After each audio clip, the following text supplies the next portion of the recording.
बिस्मिल्लाहिर्रहमानिर्रहीम। अस्सलाम वालेकुम माय स्टूडेंट्स। तो आज के फ़िज़िक्स के लेक्चर में हम प्रीफिक्सेस, साइंटिफिक नोटेशन और पैमाइशी अदाद के बारे में पढ़ेंगे। तो सबसे पहले हम पेज नंबर 7 पर प्रीफिक्सेस के बारे में जानेंगे। तो प्रीफिक्सेस के बारे में जानने से पहले, जैसा कि नाम से ज़ाहिर है, फिर फिक्सेस।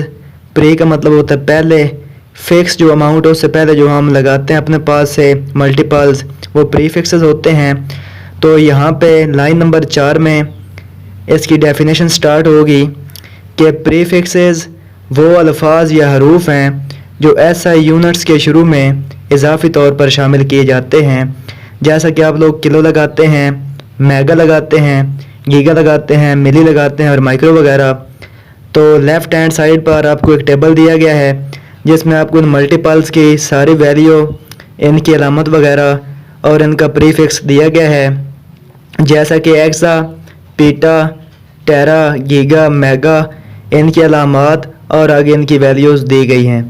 तो यहाँ से जस्ट आपने डेफिनेशन को याद करना है कि प्रीफिक्सेस वो अल्फाज या हरूफ हैं जो SI यूनिट्स के शुरू में इजाफी तौर पर शामिल किए जाते हैं।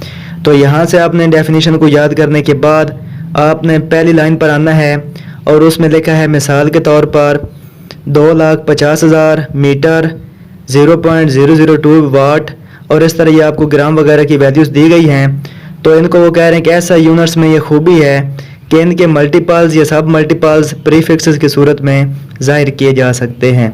तो ये प्रीफिक्सेस वाला आपके एक शॉर्ट क्वेश्चन पेपर में आ सकता है कि प्रीफिक्सेस से क्या मुराद है, इसकी कोई मिसाल दीजिए। तो आपको बुक में नीचे इसी पेज पर बहुत सी आगे एग्जांपल दी गई हैं जिसमें आपने इनको प्रीफिक्सेस की सूरत में लिखना है और आप इसको यहाँ पे इस्तेमाल कर सकते हैं प्रीफिक्सेस को। इसके बाद आपका एक शॉर्ट क्वेश्चन आता है कि साइंटिफिक नोटेशन से क्या मुराद है। जैसा कि नाम से ज़ाहिर है साइंटिफिक, तो साइंसी तरीका, नोटेशन नरेट से निकला है लिखने का तरीका। तो साइंटिफिक नोटेशन से मुराद होगा कि अदाद को साइंसी तरीके में लिखने का तरीका क्या होता है। तो हम जस्ट एक दफ़ा इसकी रीडिंग करते हैं। बुक में कह रहे हैं कि फ़िज़िक्स में हमें अक्सर बहुत बड़े और बहुत छोटे अदाद से वास्ता पड़ता है। जैसा कि आप जानते हैं कि हम बहुत बड़ी बड़ी वैल्यूज़ की कैलकुलेशन करते हैं, बाज़ औक़ात ये माइनस में बहुत छोटी छोटी वैल्यूज़ भी आ जाती हैं। तो डेफिनेशन के मुताबिक एक ऐसा सिस्टम, एक ऐसा निज़ाम जिसमें अदाद को 10 की मुनासिब पावर या प्रीफिक्स इस्तेमाल करते हुए लिखा जाता है, जिसे साइंटिफिक नोटेशन या स्टैंडर्ड फॉर्म कहते हैं। बिल्कुल ये जो साइंटिफिक नोटेशन है आपका मैथमेटिक्स का जो आप यूनिट नंबर 3 पढ़ते हैं लॉगरिथम, वहाँ पे भी आपको बताया गया है कि साइंसी अंदाज में आप इन वैल्यूज़ को लिखें। तो इसको हम कहते हैं स्टैंडर्ड फॉर्म या साइंटिफिक नोटेशन। जिस तरह आपको आगे चांद का ज़मीन से फासला बता रहे हैं, तो ये बहुत ज़्यादा फासला है। अगर आप इसको गिनने में आए तो ज़ाहिर बात है, हो सकता है कि आप यहाँ से कोई एक आध सिफर मिस कर जाएं, या जब वैल्यूज़ बहुत ज़्यादा छोटी होती हैं तो चांसेस होते हैं कि आप उन वैल्यूज़ में से कोई एक आध सिफर मिस कर जाएं और वो वैल्यू आपकी जो है वो गलत हो जाए।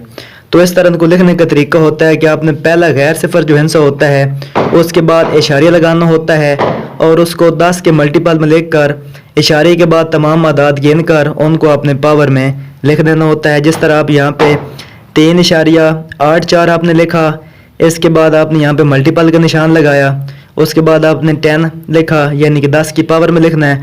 आगे आपने आदाद गिने तो ये आपके पास 8 बने तो आपने 10 की पावर 8 लिख दिया।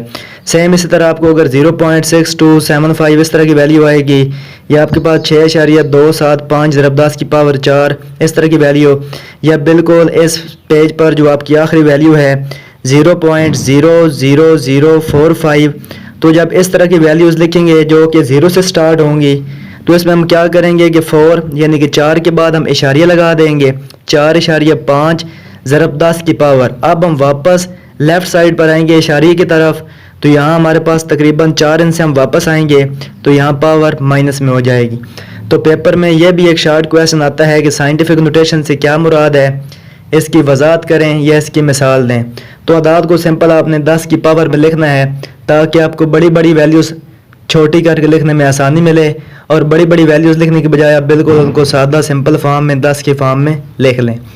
उसके बाद हमारा आज का छोटा सा एक टॉपिक है पेज नंबर 9 पर पैमाइशी आलात। जिस तरह आपको नाम से ज़ाहिर है मेजरिंग इंस्ट्रूमेंट, कैसे इंस्ट्रूमेंट, ऐसे आलात जिनकी मदद से आप मेजरमेंट कर सकें, जिनकी मदद से आप पैमाइश कर सकें। तो मुख्तलिफ़ तबई मकदारों मसलन लंबाई, मैस, वक्त, वॉल्यूम वगैरह की पैमाइश के लिए मुख्तलिफ़ आलात इस्तेमाल किए जाते हैं।